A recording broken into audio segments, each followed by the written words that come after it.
Have you ever looked at a photograph of a simple subject like an apple, a glass, or maybe a flower, and you go, wow, that looks like a piece of art?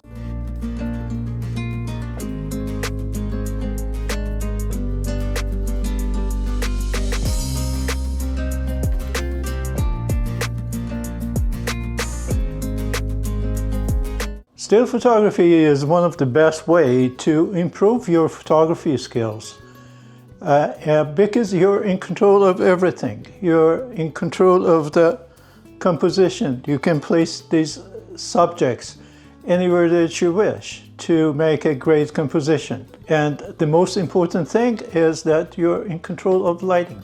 In this video, I'm going to show you essential techniques and some lighting approaches that can transform your subjects, simple subjects, into beautiful still life photographs. So let's dive into it. What is still life photography? Still life photography is the art of photographing inanimate objects. These objects can include fruits and vegetables, flowers, glasswares, tools, books, and everyday household objects. Unlike street photography or wildlife photography, nothing moves, which means you can carefully design every element in your frame. And this level of control makes still life photography one of the best tools to master your composition and lighting. The first technique is having a strong and powerful composition.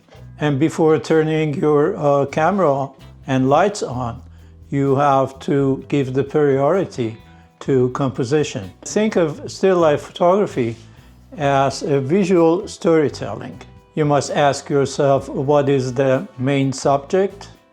What is going to support the main subject? And what the viewer should see first. For having a strong and powerful composition, you can use rule of third, you can use negative space, you can use guiding or leading lines that takes your viewer's eye straight to your subject. The most important thing is try to make a depth. And by placing these objects at a distance from each other, you prevent any kind of flatness in your image. Move the objects around till you get what you want, the composition that you're looking for. The second technique is choosing the right background.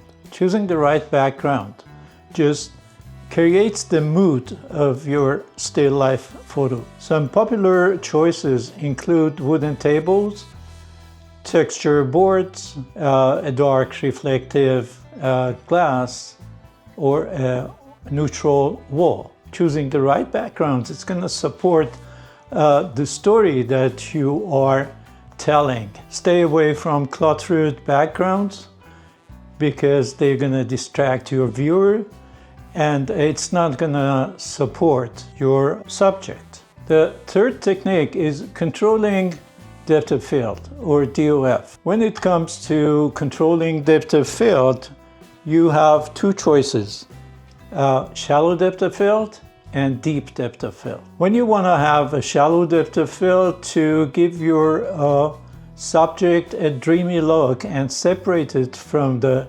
background and the other objects in your still life, choose apertures like f2.8 or f4 or 5.6. And if you want to have a deep depth of field and you have multiple objects and you want to have all of them or some parts of these objects in focus, then use a narrow aperture like f11 or f16. If you wish to have everything in focus, then you can use focus stacking.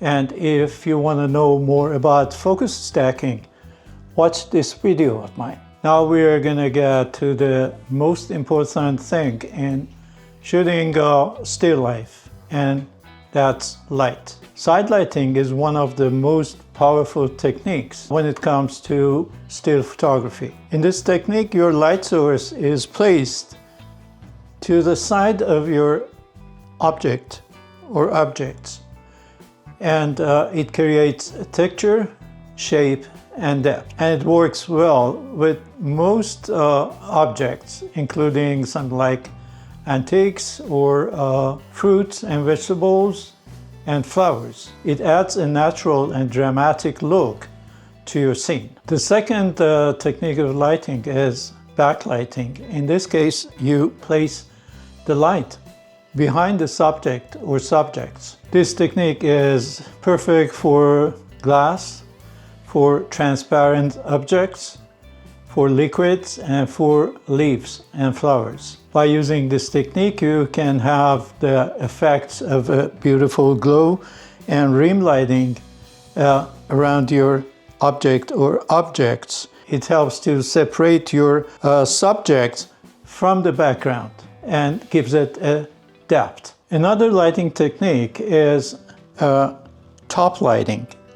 It means that you place the light right above your object, and this technique is mostly used in food photography, layout photography, and product photography. Top lighting produces soft shadows and a clean graphic look. And don't forget that the lights that you use have to be diffused. Diffused lights give you a soft light, and in a soft light, the transition between the highlights and the shadows are very gradual, and it gives you a cleaner and a better result. To diffuse the light, you can use softboxes, you can use diffusers, you can use reflectors and white tints. Now let's talk about natural light and artificial light. Natural light changes, and it's not very consistent. I rather use speedlight or a strobe when I'm dealing with still life and macro photography, because first of all, I get more power from a flash, and that allows me to use a narrower aperture, and also my shutter speed is gonna be higher than when I'm shooting in natural light. If you want to use the natural light, you can place your set close to a window, and most of the time you can use reflectors to reflect the window light and fill the shadows. Using a speedlight or a strobe instead of natural light allows you to be in control of the direction of the light, and that is the most important thing when it comes to photography, whether you are shooting a portrait or shooting a macro or still life. Still photography may look simple, but it's one of the most powerful ways to help you improve your photography skills. It not only helps you to improve your technical skills, but it helps you to have a better creative vision, because it allows photographers to be in total control of background, lighting, direction of the light, composition, and subjects. It becomes an ideal environment for experimentation. If you'd like to know more about macro photography and how to light your macros, you can watch this video of mine right here. Now let me take some photos over here of these fruits and vegetables. Okay, I'm going to take this shot using a continuous light, and don't forget, when you use ambient light or natural light and your shutter speed is low, use the delay mode in your camera to delay taking the shots by 1, 2, or 3 seconds. That prevents any kind of camera shake. If your camera doesn't offer the feature of the delay mode, use a cable trigger just like this. So let me take the shot. I'm taking it at 1 2nd, f14, ISO is 200. So let's take the shot. Now I'm going to shoot the same set with the strobe. I'm at 1/200 of a second, f14, ISO 160. Let's take the shot. And because I'm using a more powerful light, the shadows are gonna be harsher. So I'm using this white cardboard to reflect the light and fill the shadows. So take another shot. As you can see, using flash and strobe instead of continuous artificial light provides greater power, contrast, and color saturation. It also freezes motion, and this is something that many continuous light struggle to achieve. Thank you so much, guys, for watching the video. I hope you liked it, and if you did, just go ahead and hit the like button.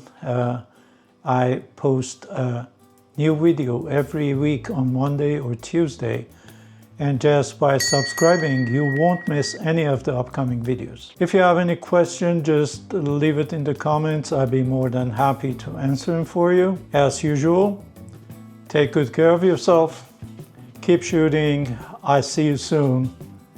Cheers.